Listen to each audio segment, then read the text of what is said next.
দাঁড়িয়ে রইলি কেন বল? দাদা তোকে কিভাবে অসম্মান করেছে? সম্মান না অসম্মান জানি না, আমি যা করেছি ঠিকই করেছি। ঠিক করেছিস? হ্যাঁ। ওর কাছ থেকে মোটা টাকা ঘুষ নিয়েই তো বাড়িটা কিনেছো।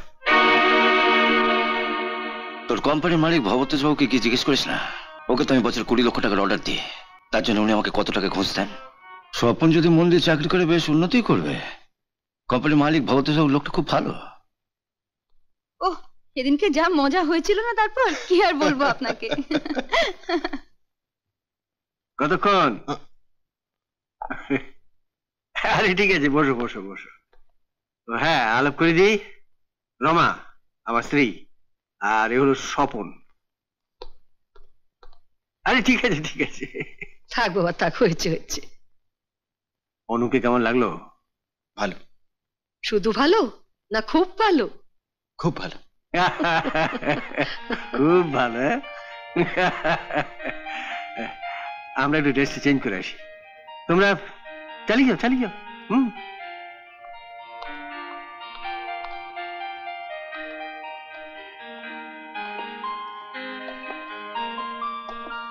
খুব ভালোটা কি মন থেকে বললেন নাকি মা বাবাকে খুশি করতে বললেন? না না, তোমাকে মানে আপনাকে আমার সত্যি খুব ভালো লেগেছে। তোমাকে মানে আপনাকে?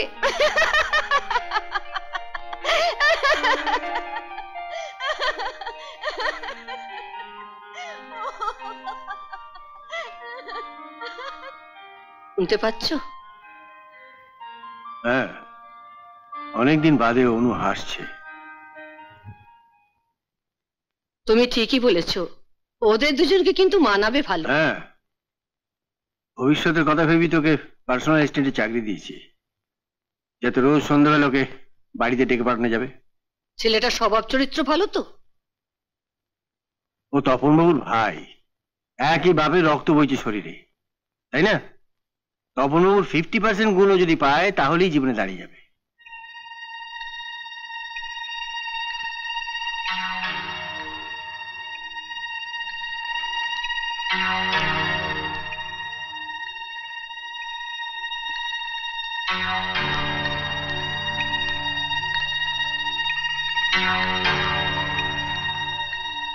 তুমি একটু স্থির হয়ে বসো না, ঠাকুরপো ঠিক চলে আসবে।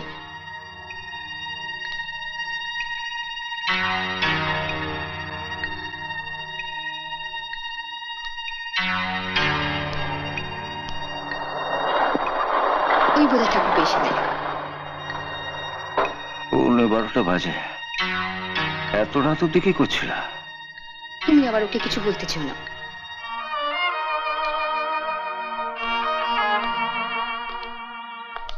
স্বপন,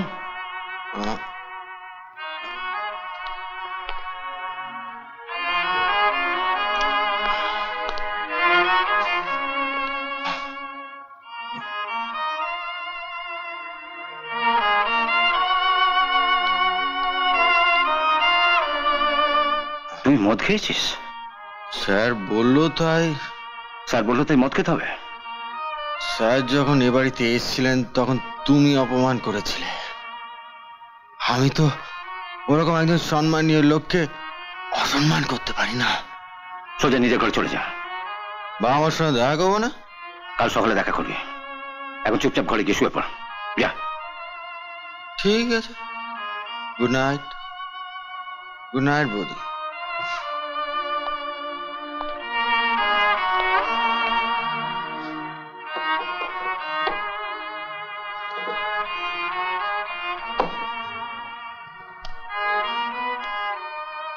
তুমি কিন্তু ভবতোষ বাবুকে কিছু বলতে চেও না। বলবো। তোমার গুণধর ছেলে রাত 12টার সময় মদ গিলে বাড়িতে ফিরল, তোমার কিছু বলবার নেই? শুনলে তো বলে গেল ওর কোম্পানির মালিক আর তার বউ মেয়ের সঙ্গে বসে মদ খেয়েছে। চাকরিতে উন্নতি করতে হলে ওরকম একটু আধটু খেতে হয়। তপন তো একজন সাধারণ কেরানি থেকে অত বড় কোম্পানির পারচেজ অফিসার হয়েছে। ওকে কোনোদিন মদ খেয়ে বাড়িতে ঢুকতে দেখেছো? ও বাড়ি ফেরার পর আমি তার কোনোদিন ওর মুখে গন্ধ শুকতে যাইনি। কে মদ খেয়েছে জানতে হলে মুখে গন্ধ শুকতে হয় না মা, চালচলন দেখলেই বোঝা যায়। থাম, বর্তা নামে কিছু বলতে গেলে অমনি খ্যাঁ খ্যাঁ করে ওঠে। আজ মদ খেয়ে তোমার মেজ ছেলের পা টলছে। এমন একটা দিন আসবে যেদিন ওর ধাক্কা খেয়ে তোমার মাথাটি টুলবে। আর সেই দিনটার জন্য তুমি অপেক্ষা করে থাকো। তোমরাও সেদিনের জন্য অপেক্ষা করো, যেদিন স্বপন তোমাদের সবাইয়ের মুখে ছোঁয়া ঘষে দেবে। কে কার মুখে ঝামা ঘষে দেখা যাবে, এখন ঘুমাও তো। পরে ঘুমোবি। শোন না, স্যার বলেছে আমি যদি ভালো করে কাজ করতে পারি তাহলে অনুরাধের সঙ্গে আমার বিয়ে দিয়ে আমাকে আমাকে কোম্পানির মালিক করে দেবে। তখন তোকে একটা চাকরি দিয়ে দেবো। বিয়ে তো করবি, সাহেবের মেয়ে সম্পর্কে কিছু খোঁজ খবর নিয়েছিস? ও খোঁজ খবর পাবে কোত্থেকে? তবুও আমার মনে হয় ওকে আগে থাকতে সব জানিয়ে দেওয়াই ভালো। কখন জানাতে হবে সেটা আমি ঠিক করব, আগে ওরা ভালো করে মিশুক তো। আমাদের কোম্পানি প্রায় সবাই ব্যাপারটা জানে। ওরা যদি কেউ বলে দেয় তখন দেখা যাবে। দেখো, তুমি যা ভালো বোঝো তাই করো। স্বপনকে অর্ডার আনতে ও দাদার কাছে পাঠিয়েছিলে? তারা ওকে ভালো করে ট্রেনিংটা দিয়ে নিই, তারপর পাঠাবো। ঠিক যে কোয়ালিটি দিচ্ছ সেটা মেনটেন করে যাও, তোমার অর্ডারের কোনোদিন অভাব হবে না। থ্যাংক ইউ দাদা, থ্যাংক ইউ ভেরি মাচ।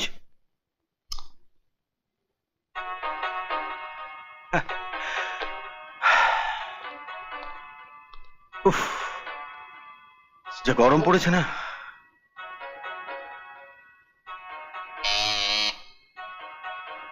এক গ্লাস ঠান্ডা জল দিতে বলো তো। ইনি ঘরে ঢুকলেন কি করে? আমি স্যার ওনাকে বলেছিলাম স্লিপ লিখে দিতে, উনি কোনো কথা শুনলেন না, সোজা ঘরে ঢুকে গেলেন। ঠিক আছে, তুমি যাও। কি হলো, জল দিতে বললে না? এটা আমাদের বাড়ি নয়, এটা অফিস। এখানে কিছু নিয়ম কানুন মেনে চলতে হয়। তুই বাড়ি গিয়ে বস, আমি ঠিক সময় ডেকে পাঠাবো। যা। আমি বাইরে গিয়ে বসবো? হ্যাঁ, বাইরে আরো দুজন অপেক্ষা করছে, তাদের সঙ্গে কাজটা সেরে নে, তারপর তোকে ডেকে পাঠাবো। আর জলটা ওখানে চেয়ে নিবি। যা। আমাকে কতক্ষণ অপেক্ষা করতে হবে? কোনো ঠিক নেই, 1 ঘন্টা হতে পারে, আবার 2 ঘন্টা হতে পারে। কি হলো, বাইরে যা। তপন তোকে ঘর থেকে বেরিয়ে যেতে বলেছে? হ্যাঁ, রতনে বসে একটা ছেলে বসেছিল তার সামনে। শুনলে? তোমার বড় ছেলের কাণ্ডটা শুনলে? বড় বাবা, বড় বাবা। বড় বৌমাকে আবার এর মধ্যে টানছো কেন? ওকে জানিয়ে দেব ওর স্বামী যা করছে তা ভালো করছে না। আমায় ডাকছেন মা? তপনকে বলে দিও এত হিংসে ভালো নয়। দাদা হয়ে ছোট ভাইয়ের জন্য কিছু তো করলেই না।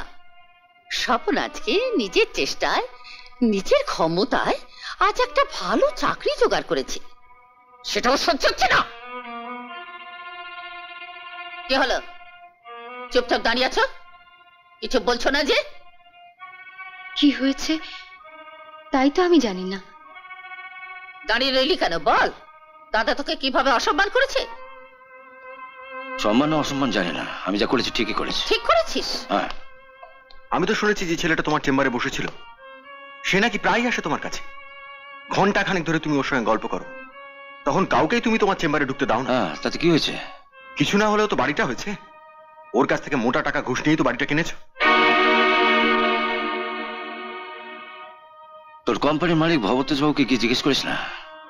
ওকে তো আমি বছর 20 লক্ষ টাকার অর্ডার দিই, তার জন্য উনি আমাকে কত টাকা ঘুষ দেন।